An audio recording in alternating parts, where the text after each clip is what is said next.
Ever been a victim of a cyber attack? Or are you unsure? Don't worry, you're not alone. In the vast world of cybersecurity, there's a term that gets thrown around quite a bit: social engineering. This isn't about building communities or organizing social events, no. It's a crafty technique that manipulates human psychology to extract sensitive information. It's like a mind game, where the attacker plays on your trust, emotions, and natural instincts to reveal information you otherwise wouldn't. Yes, it's as sneaky as it sounds. Social engineering can take many shapes and forms. It could be a convincing email from your bank, a seemingly harmless phone call, or even a friendly stranger asking for help. The common thread? They all prey on our inherent trust in others and our willingness to help. Social engineering is a crafty technique that exploits our natural inclination to trust. So let's dive deeper into this world of deception and manipulation. Cybercriminals employ a variety of tactics to deceive. Let's delve into some of the most common ones.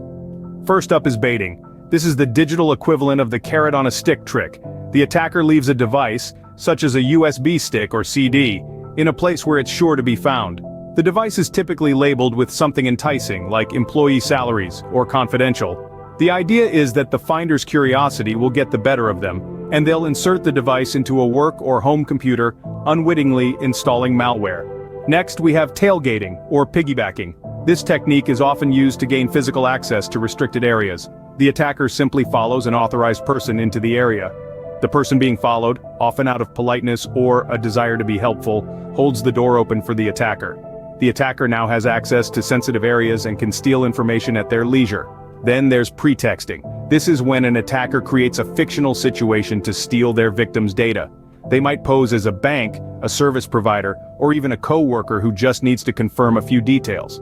The attacker creates a sense of urgency to pressure the victim into providing the information. It's a manipulative technique that relies heavily on building a false sense of trust with the victim. Lastly, we have phishing, one of the most common forms of social engineering. It involves sending fraudulent emails or text messages that appear to be from a reputable source.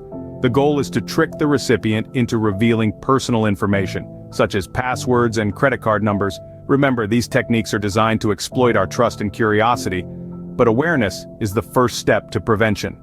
Each method relies on human error, exploiting our natural tendencies towards trust, curiosity, and the desire to be helpful.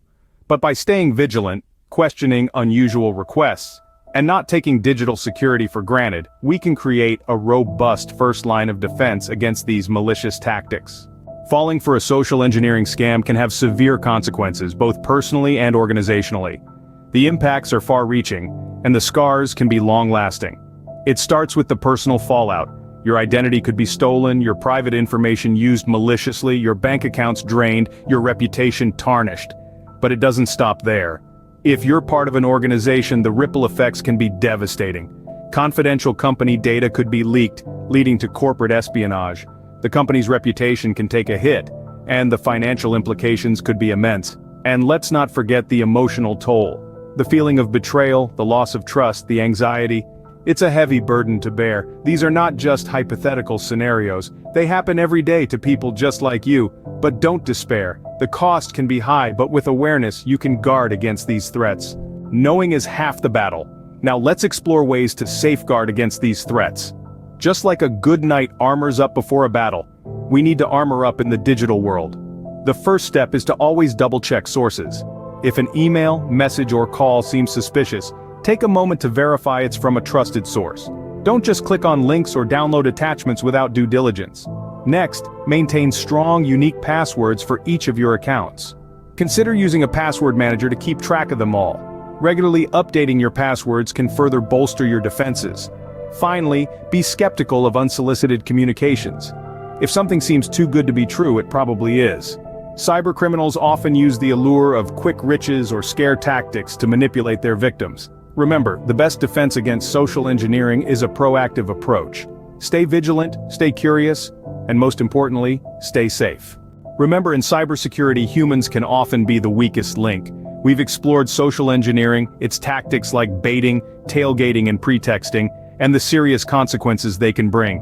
Key to staying safe is remaining vigilant. This wraps up our 5-part series on cybersecurity basics, where we've discussed everything from secure passwords to safe social media practices. We've just scratched the surface of cybersecurity. Stay tuned for our next series where we delve into more advanced topics. Stay safe, stay informed.